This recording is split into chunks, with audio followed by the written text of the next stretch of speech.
jam hiraman bandiraɓe sehlaɓe heɗotoɓe radio sare hande ko ñalawma aset hawri ko 17 lewru janvier hitande ujunnaji ɗiɗi nogas joyi habruji moɗon ɗemgal Pulaar toɓe men ɓudde mawɗo guiɗoɗen ko toon to Minneapolis en wayno koko juge goto fédéral wi wonde ene wayno agent ji immigration hankkadi ngala droit kañumen koye men wonde e laabi ene nangi yimɓe walla dartina otoji gardiɗo affaire uji nder leydi ndi hono kanko Christine namen o rokkimo 72 heures pour ndiaɗo yamirore kañum hoore mo rewa hen habruji men international kanko Donald Trump ene o yamiri hanki wonde ko leyɗele européen ji kewɗe mo foye mumen kadi sanction hakke 10%. habruji men international cekkitorɗen ko toon to Venezuela hono kanko gardiɗo CIA mo États-Unis en wayno yillimo toon ɗum noon kadi o fotte gardiɗo toon leydi Venezuela caggal nde Nicolas Maduro itta toon gasnirten habruji men ko jokkodirde Tidiane Niang no rokken ko jogini en ko fate coftal ɓalli ko ɗum won titre ji men ɓuuri mawniri oɗo journal ma en gartu joni jañiɗen hen bandiraɓe sehlaɓe heɗotoɓe radio jowol sar habruji men to États-Unis ko article mo ganduɗa kamɓe CBS ɓe bindinimo oɗo ñalawma ɗum noon ko haalde no foti yimɓe oɗo saha joni kawemɓe service immigration ɓe nangi ɗo e États-Unis ɗum noon e wiide mabɓe kadi ɗeɗo koɓe limi ɗo hen koye joni ko fate yimɓe nangaɓe walla moftaɓe e kasoji mabɓe kamɓe immigration ene wayno dépassé en koɓe kisino ko on ti joni ken wona 73 ujunere ɗum woni yimɓe nangaɓe oɗo saha joni e kasoji immigration e leydi ndi foof ko ɓuuri hen hewde kadi koɓe fewjuɓe ɓe jaltinɗumen leydi e kadi ɓe yaltinteɓe leydi ɓe fof on wayno ko wona leyɗele men naweteɓe pelliti nawde ɗumen leyɗele goɗɗe donc tungɗaɗa hande statistique mo kamɓe CBS mo ɓe kaali ɓe mbi 73 ujunere ɗi ɓeydima no fewi e koɓe kisno ko ken wona 84% joguino tan ken wona capanɗe ujunere ɗum ko yimɓe nangaɓe ko wawi wonde fof ɗum ɗo kadi ko programme mo kanko Donald Trump mo joguino o haalno e campagne makko omo yiiɗi arde e ñalawma wiya wonde komo nangi ken wona temedere ujunere neɗɗo so tawi matti ɗum ɗon noon ko ɗum wonno e programme makko kanko Donald Trump guila ko ɓooyi ha hande toon to États-Unis tungnaɗe kadi ko yalti hono juge goto fédéral kanko biyeteɗo Kati Menendez en wani ko waɗi kanko hoore makko ñawore makko ɗum noon ñawore nde ari ko balɗe sappo caggal nde kanko biyete Rene Nicole Good o wara toon to Minneapolis kanko oɗo debbo noon jaarowo duuɓi 57 ko goppude cukalon taton tokson e caggal makko ɗum noon o wara kadi ko kanko hoore makko tan woni oto makko taw warimo ko takkaɗo en ko neɗɗo liggotoɗo agent gouvernement liggotoɗo immigration ko wawi wonde fof ene wani ko kanko juge o haali o wi oɗo saha joni hono kamɓe yimɓe immigration police ji mum ɓe ngala droit hankadi dartinde yimɓe e autoji men ɓe ngala ko droit kadi nangude hay goto taw ko yimɓe seppoɓe so tawi ɓen kañumen koyemen mbaɗani gueɗe ken nangu ɗumen ɗum noon kadi o wi wonde e ñawore makko nde kadi omo rokki hono kanko gardiɗo ministére de l' intérieur hono kanko gardiɗo homeland sécurité hono Christine ɗum noon o rokki ɗum 72 heures so tumnade kadi sondage uji baɗaɗi oɗo saha joni ko ɓuuri hewde démocrate en ken wona 94% kañumen koyemen ene wayno ko beltaki gueɗe ɗe ganduɗa immigration waɗata ɗe hayso ɓe pecci wona maɓe fuɗɗiɓe wiide wonde ko immigration il faut ko service biyeteɗo AIC o momte ha laaɓa kono won hen mbi wonde ko ɗum no fotata momtede so ƴewama yimɓe votoɓe taw ko indépendant ji ene wayno tataɓe ɗiɗi kañumen koyemen mbela ko Donald Trump waɗata ko noon so yeehi to banggue républicain ji 84% républicain ji ha nde ne continue wondude e makko kanko Donald Trump ɗum noon andaka so tawi ko kulol walla andaka kañumen koyemen holko woni sabu oɗo saha joni kanko kala ko woni popularité makko kanko Donald Trump ko yaari caggal ene wayno nawat parti o républicain aussi caggal noon ko ƴeewama tan e nder ko population fof États-Unis sondage uji jaltini wonde ko 57% yimɓe américain fof en wayno oɗo saha joni beela ko kanko Donald Trump gueɗe ɗe waɗata ɗe surtout parɗo immigration ɗum noon ko ɗum woni oɗo saha joni hono kanko Tim Walz e kanko Jacob Frey en wayno ko caggal kadi nde yalti wonde ɓe goni ko oɗo saha joni ɓe goni enquêtede eɓene continue wiide wonde ko yimɓe seppoɓe yo ceppu ene jogui droit seppude kono noon ceppugol ngol kadi yo won avec netare otoɓe bonnu otoɓe kaaɓe otoɓe mbaɗa haydara otoɓe provoque ɓeɗo par ce que ɓeɗo arɓe toon to Minnesota ene wayno ko nelaɓe pour provoquede ene wayno ustude jaam gonɗo toon ko wawi wonde fof ene wayno kamɓe kadi sarɗiyankoɓe jeeyaɓe toon to Minnesota ene wayno ɓe mbi wonde ko Donald Trump gueɗe ɗe waɗata ɗe en ɓeydi ko bonnude kisal e États-Unis wona ustude deejre e États-Unis kono wona dandude population ɗum noon ko ɗum woni ko Donald Trump haalanno ko wawi wonde fof haare nde nene continue dum non wayno ndedo nyaawre kati ndedo yamirore kati fawande kambe yimbe ajanji immigration welan département justice ni fe ko dum wadi kanko jigidi kongol wala adjoint homeland security on kanko bi Tricia makla fen o wi wonde ken wayno ko siftini yimbe ran hono kambe yimbe ligrobe immigration be keblam no fe kadi kala ko kutorto be kutorta ko no fe dol pour ganji wala wardi be kono be jogi kutorto ko dol mabbe be kutorto ko peji mabbe pour rende ko mabbe dandu ko mabbe dum non ko kanko mi Tricia makla fen o haali ko won fo en wayno ko dum do fo ari kadi ko ndedo yamiraado umande kanko do juge Catherine ari ko tiagal nde nanani fe wonde ko kambe département justice e be enquête o do sa joni hono gouverneur mo Minnesota hono kanko biyetedo Tim Walz e kanko kadi maire mo wuro wiyeten Minneapolis hono kanko biyetedo Jacob Frey sifti non Jacob Frey kany wo dum ko neddo lulluno dum feende kanko baleji warno ton kanko Floyd dum non barno de hitan ujinaji de nogas ko way wonto foy kan man kanko Tim Walz kadi der kongudi do neldi dum ton page makko X o halni sepo be tan o yi tinu kala ko separi yo cepo e taw ko e ndew netari e dew kadi jam awto mbad kala violence bawdo on fof parce que ko laamu fédéral ndara ko bele ko woni ko wandade pour belene dañeno yandire mabbe o kala nde be diddi be mbadi gede de poran wadde en wayno ko kambe gouvernement fédéral mabbe beyd addudi yimbe don kadi addudi yimbe dum non ko provoquer be kambe sepobe ko on fo sepoji jiam en continue yedson ton to Minneapolis et ton kadi tout simple siftundo de guri didi ko guri takundirde kanyum fu ngoni ko ton to Minnesota ko jira dum kanko directeur FBI hono kanko Kash Patel kanko kadi adjoint ministre de justice e no be ngari aljuma hanki ton to Minneapolis dum non kadi addibe ton kadi ko jewde hawnaki hareji gondi son hakkunde kambe laami be wonbe son local be e kambe kadi administration Trump sifti non tan ko kanko Ted Blanche o wadini letter kadi rentindo no Tim Walz e kanko Jacob Frey pour wide wonde ko mbaɗata ko ɗum ko hunde ni ganduɗa ko dartade gouvernement fédéral ko way wonde fof anda holko woni sababu kanko Kash Patel gardiɗo FBI e kanko kadi adjoint ministre de justice ɓe ngari toon to Minneapolis 5 ko way wonde fof ene haqqille no ko way wonde fof en wayno oɗo sa joni seppoji nan continue toon wonde hay sinde wonde ko gardeji gonɗon toon ɗi hono kanko Tim Walz kanko wari makko kadi yamirore nde waɗi hanki ene wayno mobilise kala garde national gonnodo toon to Minnesota pour kañum ko yo ren building ngaji walla gure de nokkuji ɗi ganduɗa hen bureau ji mabɓe goni hen kamɓe gouvernement fédéral e kamɓe gouvernement local ɗum ɗo fof noon ko pour kanko wari makko lundade walla salade wonde ko Donald Trump idemo hutorade garde national gon toon to Minnesota pour waɗa ɗum pour yamirore mudum taw ko yamirore fédéral fawto e domo donc ha ande wayno ko hareji hakkuno ko kambe gouvernement fédéral et gouvernement local surtout état ji démocrate en konti sabu Donald Trump dartaki ko yidi wadde ko en pour ha hande tunnade Tim Walz dartaki ko yidi wadde ko en pour provoquer état ji démocrate mbele lawgunu beydorto ha hande kadi hare hakkunde kambe état ji démocrate en kanko Donald Trump ko yalte nyalom hanki wono kanko gouverneur mo California Gavin Newsom o haali o wonde ko en wayno ko nyalom sappo jeenayi lewru janvier hitande ujunnaji ɗiɗi nogas e jeegom ɗum noon hawrata ko altini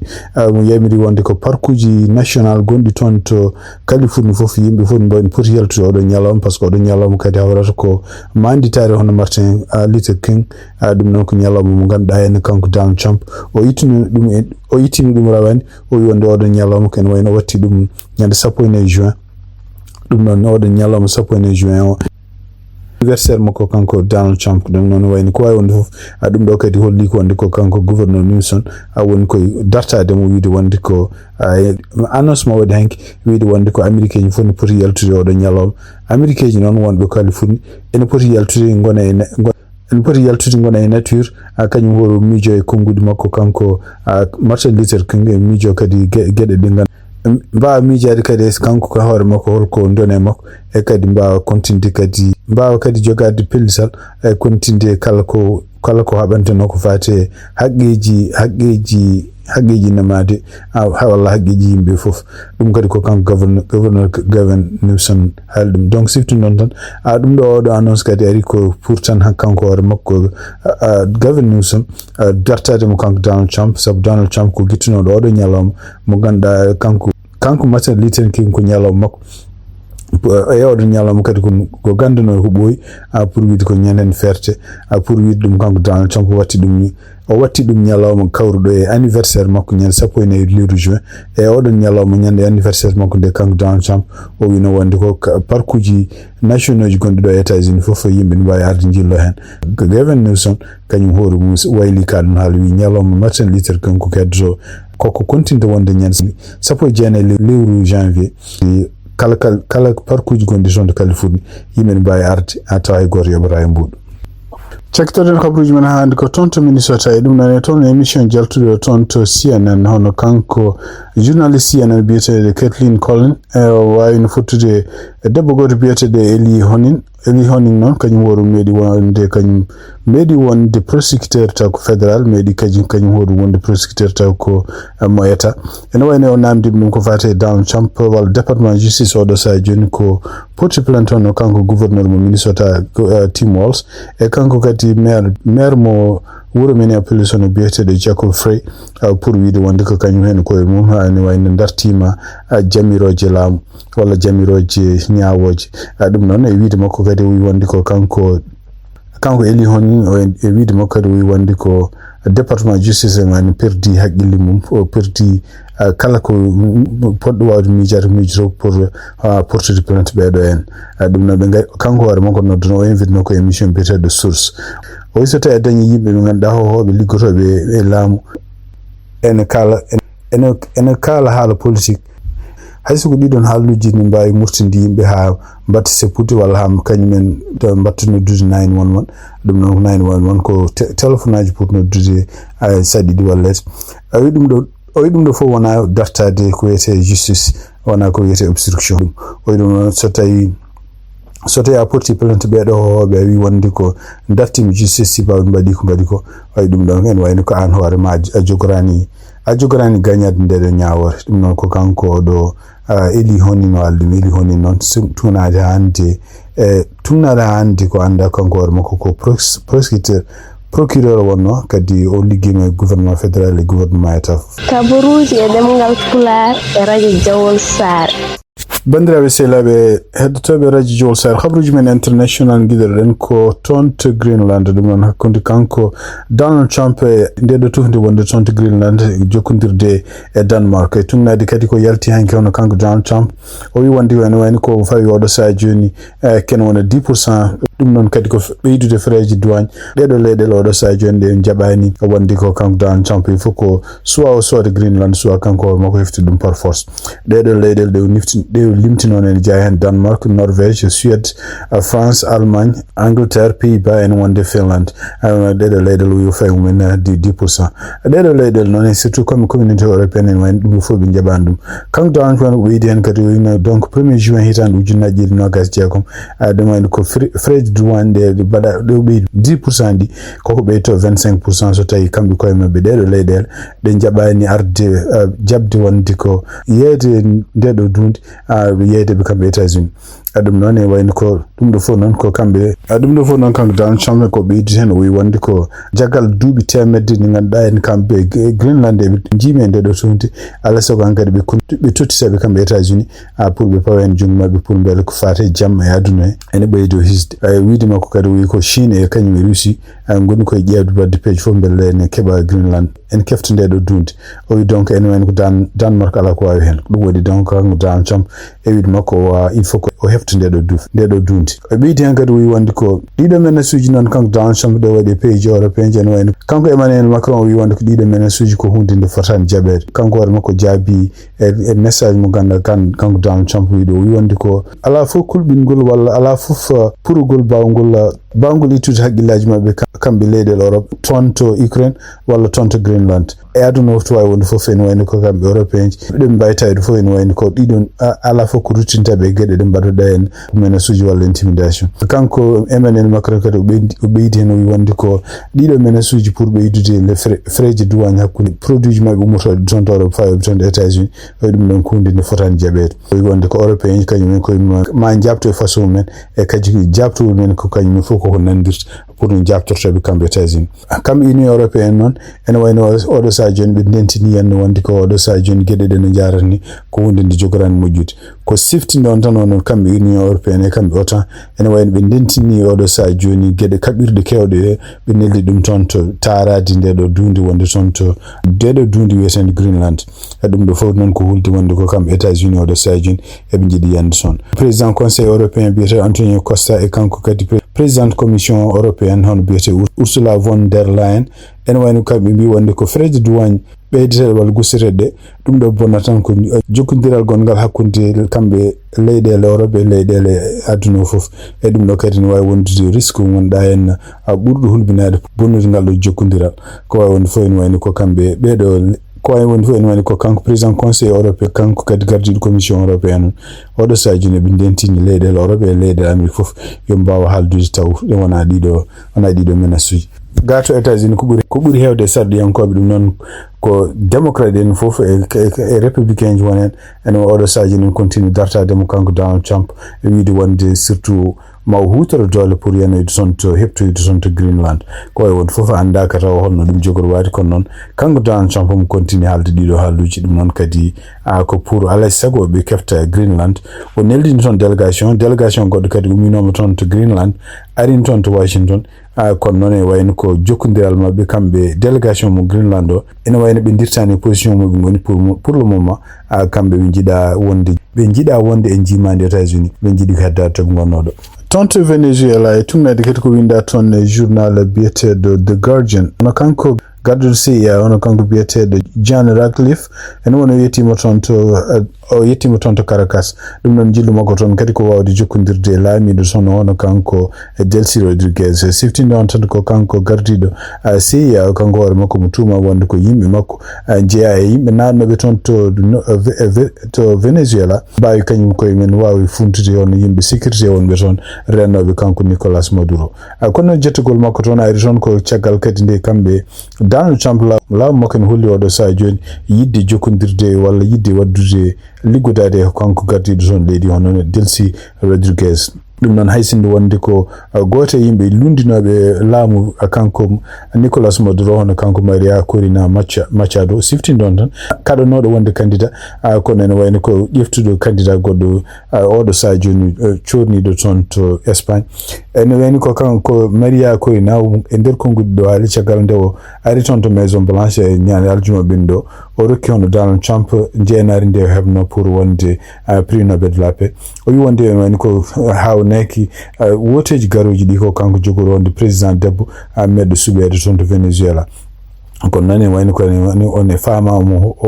ko fama hande ne wayno ko weltaki oɗo saa joni hono kanko Donald Trump laamu makko jokkodiral muɗum walla ɓadodiral muɗum e gardiɗo leydi Venezuela hono kanko biyeteɗo Delcy Rodriguez ko way wonde fof ne wayno ko way wonde fof ne wayno ko kanko Maria Corina Machado haysindo rokki Donald Trump no mbiɗen ni en prix Nobel de la paix mo ganduɗa kanko hoore makko rokkano o ɗum oɗo prix Nobel e mayni ko kamɓe ardiɓe prix Nobel o fof mbi wonde ko ɗum ɗo ko hunde nde ganduɗa ene wawa wonde kanko Marina o wawi rokkude médaille o mo wawi rokkude Donald Trump so yiɗi waɗa e suudu mum e tugnade no mbiri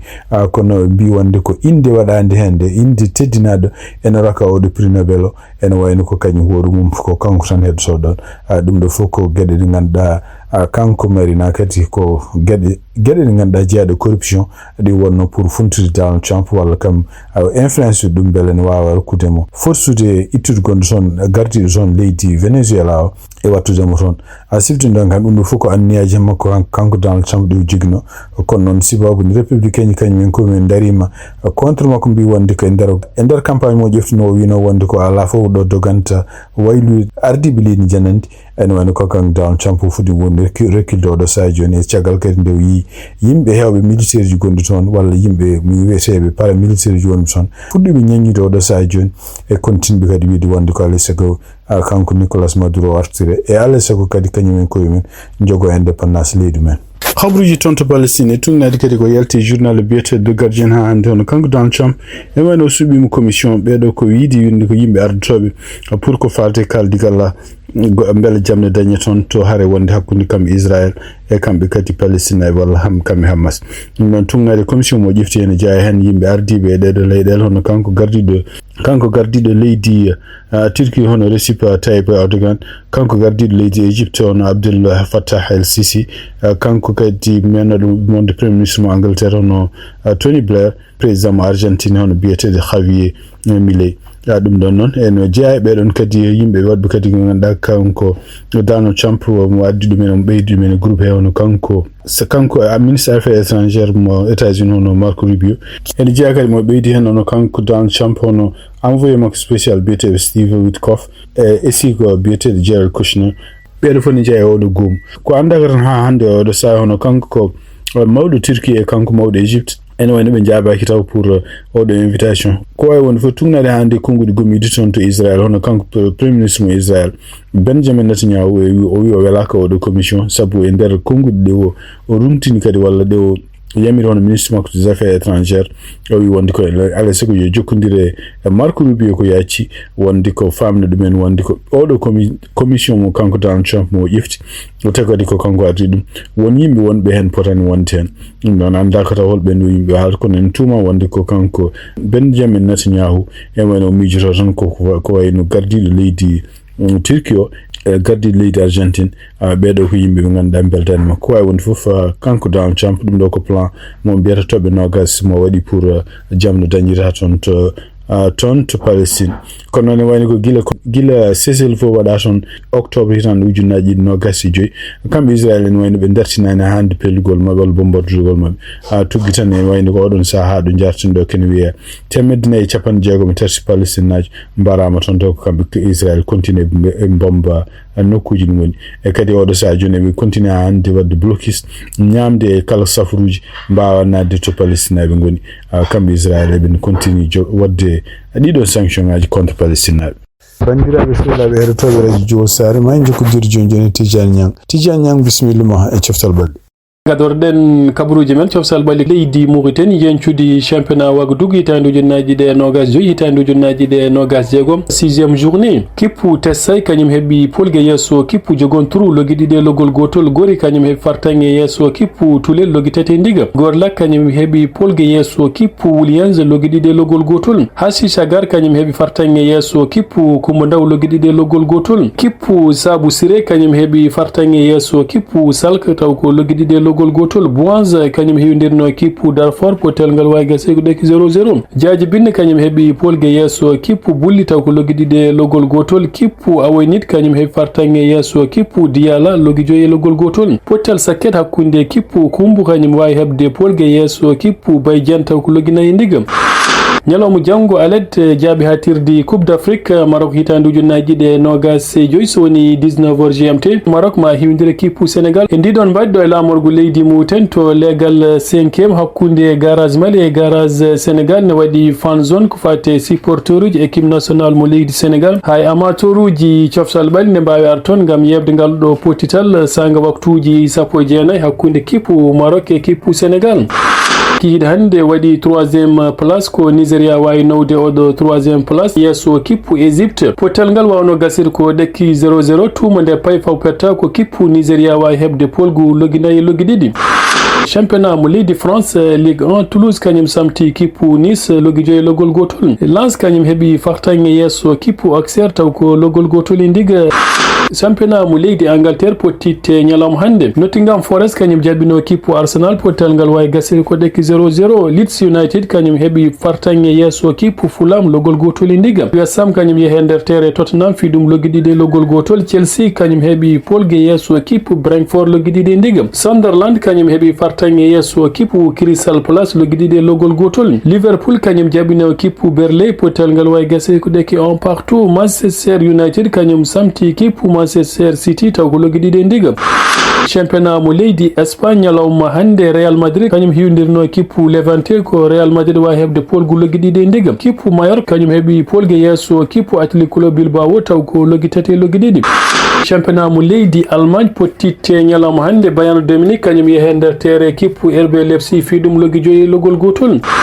championnat mo leydi Italie pottitte ñalawma hande Napoli kañum heeɓi polgue yesso kippu Sassuolo logol gotol e ndigam Udinese kañum hiwdirno kippu Inter do Milan ko Inter do Milan wawi hebde polgu logol gotol e ndigam ñalawma janggo alet championnat ji dunde Europe ma fuɗɗit so woni 19h GMT championnat mo leydi France Ligue 1 Olympique Lyonnais ma hiwdir kippu Brest 16h15 GMT Nantes ma hiwdir kippu Paris FC championnat mo leydi Angleterre so woni 16h30 GMT Aston Villa ma hiwdir kippu Everton championnat mo leydi Espagne so woni 20h GMT Real Sociedad ma jaɓo kippu FC Barcelone championnat mo leydi Italie Inter do Milan so woni 19h45 GMT ma hiwdir kippu Les ko ɗon international Mauritanie bitteɗo Oumar Ngom ko ɗon fettata kabaruji men cofsal balli ko ɗo kaadi en calmini hettiyankoɓe haalirde radio Jowol Sar to mbawi wonde fof wonno ko musidɗo moon Tidiane Niang nakshon gam radio Jowol Sar international Tidiane Niang a jarama bandiraɓe sehlaɓe heɗotoɓe radio Jowol Sar habaruji min jogon noon hannde oɗo ñalawma aset sappo e jeeɗiɗi lewru janvier hitande ujunaji ɗiɗi nogas e jeegom gasi ha laaɓi ko musidɗo moon Amadou Touré haldata e moɗon e ɗum en jetti kadi Tidiane Niang joɗaniɗo en toon to Nouakchott balluɗen ko fate coftal balli yen mbaali jaam ha janggo koye toon jarama.